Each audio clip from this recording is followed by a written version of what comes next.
Chaque année, il y a toujours plus d'étrangers au Portugal. On passe d'une population quasiment inexistante avant 1974, pendant la dictature, à aujourd'hui 750 000 environ personnes étrangères au Portugal. C'est en augmentation constante.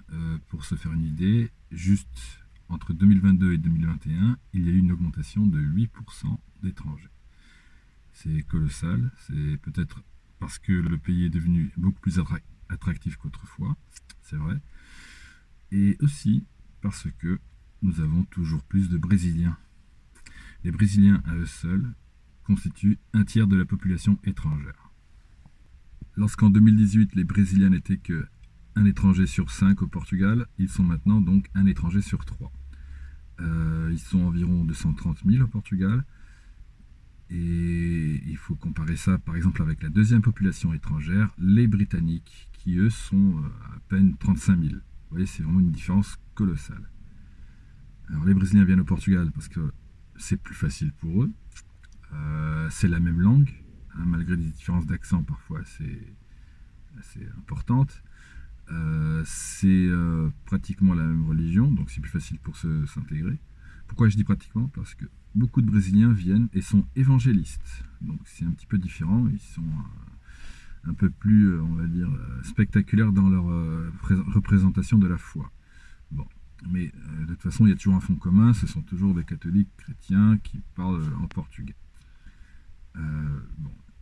Leur intégration se passe bien, malgré certaines frictions qu'il pourrait y avoir.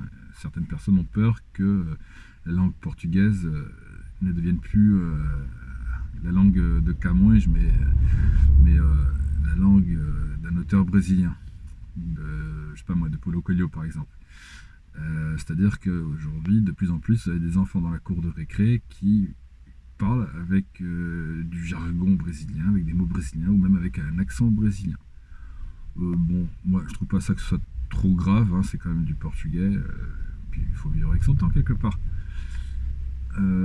Donc au sujet de la deuxième population, les Anglais, ce n'est pas une immigration économique comme peut l'être celle des Brésiliens, c'est surtout, vous l'imaginez, comme la française et presque tous les autres Européens d'Europe occidentale. C'est une immigration de personnes déjà un peu plus âgées qui viennent ici passer leur vieux jours. Les Brésiliens, eux, ils fuient soit Lula, donc le président voleur, soit Bolsonaro, le président fasciste. Je vous schématise vraiment en de très grosses lignes ce que les Brésiliens pensent de leur président de la République. Et ils trouvent au Portugal un calme et une sécurité qu'ils n'ont plus au Brésil. Donc voilà, que ce soit les pauvres qui viennent ici travailler dans les chantiers ou dans les restaurants au service, ou que ce soit même les riches qui viennent ici simplement passer des jours heureux dans un pays qui leur donne toute la sécurité dont ils ont besoin pour élever leur famille, les Brésiliens viennent en force et en masse. Notre immigration traditionnelle, qui était celle des pays de langue portugaise en Afrique, les PALOP, est de moins en moins importante comparativement aux autres étrangers. Par exemple, maintenant il y a moins de Cap-Verdiens, qui étaient avant la première communauté étrangère au Portugal, il y a moins de Cap-Verdiens que d'Anglais. Ils sont aussi 35 000, donc ce n'est plus comme avant. Beaucoup de ces étrangers-là sortent des statistiques parce qu'ils prennent la nationalité portugaise en fait. Ils ne sont plus considérés comme étant des Cap-Verdiens à partir du moment qu'ils deviennent portugais. Ils ne sont plus étrangers. Donc ceci peut peut-être expliquer pourquoi il n'y a plus tant de Cap-Verdiens, entre guillemets, qu'autrefois. Même chose pour les Angolais et encore plus vrai pour les Mozambicains. Les Mozambicains sont très très peu. Les Angolais sont plus que 30 000 au Portugal et ils ont été dépassés par maintenant les Indiens. Il y a vraiment beaucoup d'Indiens au Portugal maintenant, enfin beaucoup, c'est relatif, vous avez vu que les Brésiliens sont beaucoup plus. Les Indiens sont environ 30 000, mais c'est une population en très forte croissance. Les Indiens, mais aussi les Népalais et un peu les Pakistanais. Alors tous ces gens-là du sous-continent indien qu'est-ce qu'ils viennent faire? Ils viennent travailler dans des travaux assez durs que les Portugais ne veulent plus faire. Ramasser des fruits ou des légumes dans les champs de l'Alentejo en plein été, c'est un travail souvent fait par des Népalais. C'est à tel point que ils viennent en assez grand nombre et ils occupent un village à Alentejo, par exemple, où ils deviennent presque majoritaires par rapport à la population portugaise. Vu que ce sont des villages qui se désertifient, il y a de moins en moins de monde, il n'y a plus que des personnes âgées, qui voient d'un bon oeil d'ailleurs l'arrivée de tous ces jeunes travailleurs qui apprennent le portugais en cours du soir, qui essaient de s'intégrer, qui font contribuer la communauté, bref, qui s'installent. Ils sont là pour vivre et pas pour retourner au pays. Ils sont vraiment là pour rester au Portugal et faire leur vie comme il faut. Finalement, l'autre communauté étrangère au Portugal qui a une certaine importance, c'est celles qui viennent des pays de l'Est.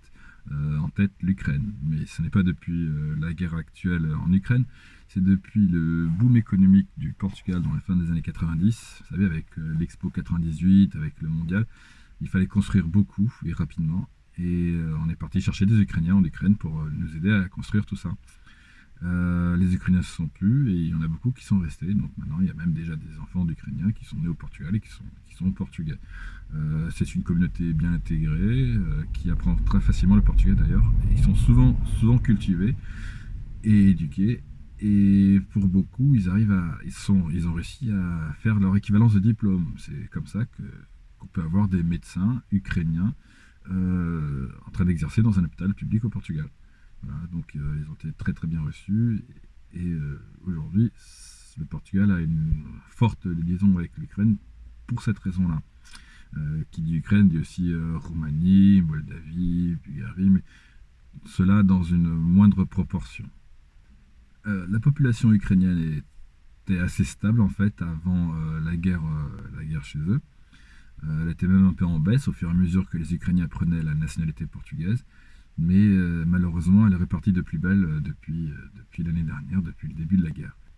Maintenant, pour parler un petit peu plus concrètement des Français, de la population française au Portugal, on va éliminer tout de suite tous les franco-portugais parce qu'ils ne sont pas considérés comme étant français et qu'ils sont aussi portugais au Portugal et ils sortent de ces statistiques-là. Mais en ce qui concerne les Français de souche, entre guillemets, j'aime pas trop ce terme-là, mais voilà, c'est l'expression consacrée. C'est une population en très forte augmentation qui s'installe au Portugal, donc on a un peu de tout. On a beaucoup de gens qui sont retraités, comme vous le savez, et aussi pas mal de gens qui viennent bosser, qui viennent entreprendre, qui viennent vivre au Portugal. Peut-être dans un call center pour démarrer, mais après ils peuvent ouvrir des petits commerces. Enfin bon, voilà, c'est une communauté assez active au Portugal en fait. Et moi personnellement, bien sûr, ça me fait plaisir d'avoir d'autres compatriotes avec nous ici. Donc il y a beaucoup plus de Français qu'autrefois, c'est quand même quelque chose d'extraordinaire parce que moi je me rappelle encore dans les années 80-90, le Portugal n'était pas du tout un pays attractif pour la France, qui préférait s'installer en Espagne ou en Italie. D'ailleurs, en parlant d'italien, c'est aussi une communauté assez importante au Portugal. Il y a même plus d'Italiens que de Français au Portugal. Curieusement, je ne le savais pas. Mais il faut savoir qu'une partie de ces Italiens-là sont nés au Brésil. Parce que pour l'Italie, à partir du moment qu'on a un ascendant italien, on peut facilement demander la nationalité italienne. C'est ainsi qu'un peu moins de 20% des Italiens portugais sont en fait des Brésiliens qui ont eu accès à une nationalité européenne qui leur permet de s'installer facilement au Portugal. Donc, il y a même comme ça, il y a quand même beaucoup d'Italiens au Portugal. Il y a aussi, curieusement, pas mal de Turcs qui ont pris la nationalité portugaise. Ils n'habitent pas forcément au Portugal, mais c'est un fait. Et en fait, ce sont des juifs turcs qui ont profité de la loi qui permet aux juifs séfarades, enfin en tout cas de descendants de séfarades, de demander la nationalité portugaise. Il suffit juste de prouver qu'ils avaient un ancêtre portugais et ils ont le droit à cet avantage-là. Pourquoi ? Parce que le Portugal voulait compenser en quelque sorte l'expulsion des juifs d'il y a 500 ans en leur accordant aujourd'hui la nationalité portugaise s'ils le désirent. C'est en quelque sorte une certaine réparation. Bon, dans les faits, moi j'ai plutôt l'impression que le Portugal veut profiter d'une population qui est quand même souvent assez fortunée, enfin en tout cas qui ont les moyens de vivre au Portugal s'ils le souhaitent. C'est pas une population, une migration économique de pauvres, quoi. Voilà, Je suis assez cynique, mais franchement, à 500 ans d'écart, je n'ai pas l'impression que ce soit des Portugais, les Juifs turcs d'aujourd'hui. Voilà, c'est une impression, bien sûr, hein, peut-être que je me trompe, n'est-ce pas? Par exemple, Roman Abramovich, qui n'est pas turc mais russe, il a la nationalité portugaise, imaginez-vous. Pour rester sur le thème religieux, il y a quand même quelques musulmans au Portugal, donc on a vu qu'il y a quelques juifs, mais aussi quelques musulmans. Alors ils sont très peu nombreux. Pour la plupart, autrefois, c'était des musulmans du Mozambique, parce qu'il y a quelques peuples mozambicains qui sont musulmans, dans le nord surtout. Et maintenant, de plus en plus, ce sont des musulmans du Pakistan qui viennent habiter au Portugal et qui, petit à petit, font leur vie au Portugal, tranquillement. Aucun souci avec les musulmans, aucun souci avec les juifs, il n'y a pas de conflit religieux au Portugal. Tant mieux, et espérons que ça dure. C'est peut-être dû aussi à la grande tolérance des Portugais qui acceptent facilement de voir quelqu'un de différent d'eux. Tant qu'on respecte notre culture, on respecte la culture des autres, même chez nous. Euh, donc voilà, cette population étrangère est assez hétérogène au Portugal, si on accepte les Brésiliens, qui sont vraiment très nombreux. Ils sont venus pour travailler, ils sont venus pour vivre en paix ou pour passer leur retraite. Donc ça se passe bien en général. Bien sûr, il y a toujours des problèmes avec des étrangers, comme partout, mais comme il peut y en avoir avec des Portugais de souche.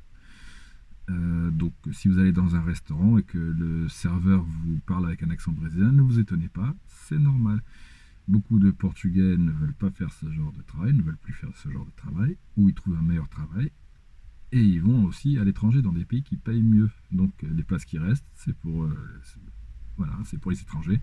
Comme nos parents, nous, Portugais en France, ils prenaient les places que souvent les Français ne voulaient plus prendre. Voilà. Salut, bon, si vous avez quelque chose à dire par rapport aux étrangers au Portugal, si vous avez des anecdotes, j'attends vos commentaires. N'oubliez pas de vous abonner, de liker, de partager, ça m'aide énormément pour essayer de continuer à faire d'autres vidéos du même genre. Allez, salut!